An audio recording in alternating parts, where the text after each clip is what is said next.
Mu kiganiro cy'uyu munsi cya mbere tugiye gusubira inyuma mu ntangiriro tuganire ku buryo isi yaremwe, impamvu yaremwe n'icyo Imana yari yiteze ku muntu. Njye ni Olivier Mahombi. Niba ushaka kumenya byinshi kuri iyi nkuru itangaje, kanda subscribe, ukore share, maze dutangire urugendo rwacu. Ikaze kuri Kivu My Homeland. Muri iki kiganiro cyacu icyaremwe muntu cyangwa se aho byose byatangiriye, tugiye kwibaza ibibazo bibiri. Ese ni iki Bibiliya bivugaho cyangwa se ni iki siyansi bivugaho? Tugiye kuvuga uko Bibiliya bivuga. Bibiliya ivuga yuko byose byaturutse ku Mana, si kubw'impanuka cyangwa se ibintu byabayeho ubwabyo. Ariko siyansi ikavuga ko isi yavuye ku iturika ry'ikibumbe kinini cyitwaga Big Bang. Akaba ariho isi yaturutse nk'uko siyansi bivuga, ariko siyansi kandi ikanasobanura ko abantu bo bavuye ku bindi binyabuzima binyuze mu ihindagurika ry'isi ryiswe evolution cyangwa se evolution mu rurimi rw'igifaransa.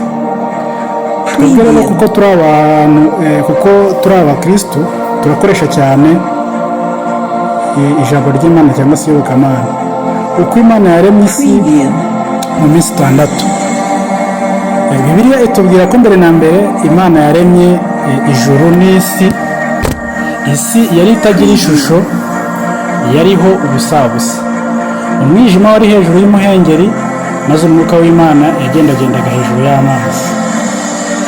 Umunsi wa mbere Imana irema umucyo iwutandukanya n'umwijima, ndetse umucyo iwita amanywa n'umwijima iwita ijoro. Ibi nibyo Imana yaremye ku munsi wa mbere. Umunsi wa kabiri Bibiliya itubwira ko Imana yaremye isanzure, itandukanya amazi yo hejuru n'ayo hasi. Amazi yo hejuru y'isanzure iyita ijuru, ayo munsi y'isanzure iyita inyanja. Ibyo nibyo yaremye ku munsi wa kabiri. Umunsi wa gatatu Imana itandukanya amazi n'ahumutse. Amazi yita inyanja, ahumutse ihita ubutaka. Ubwo butaka ibumezaho ubwatsi n'ibindi bimera byose n'ibyera imbuto zitandukanye.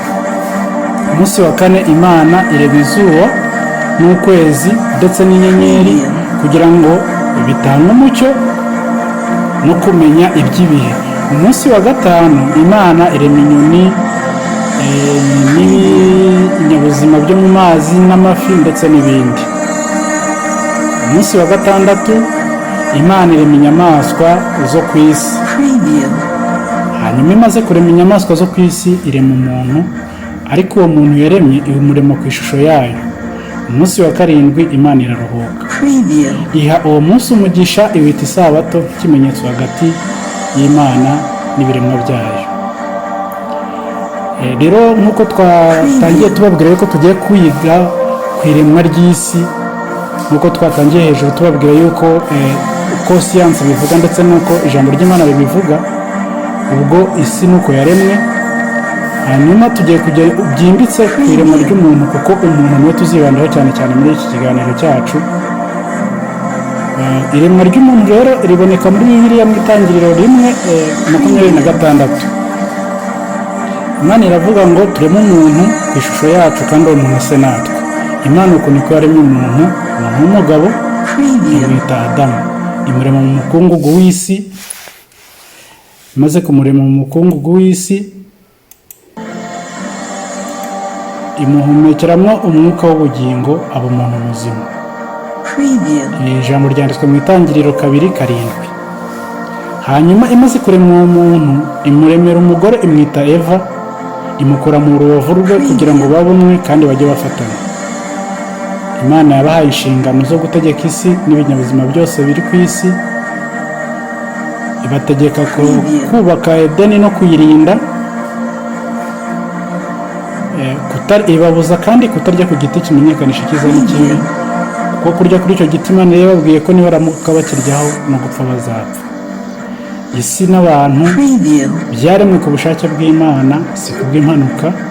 umuntu ariko yaremwe afite agaciro gakomeye cyane kuko yari mu ishusho y'Imana. Imana yashyize umuntu ku isi kugira ngo ayitegeke neza, kuyitaho, kuyicunga, atari ukuyangiriza. Imana ibona ko ibyo yaremwe byose ari byiza.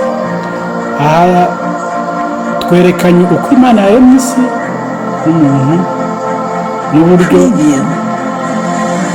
Afurika by'umwihariko, Kongo na Kivu yacu bifite uruhare rudasanzwe mu mateka y'iremwa, mu buzima bwa muntu ndetse n'umwuka duhumeka.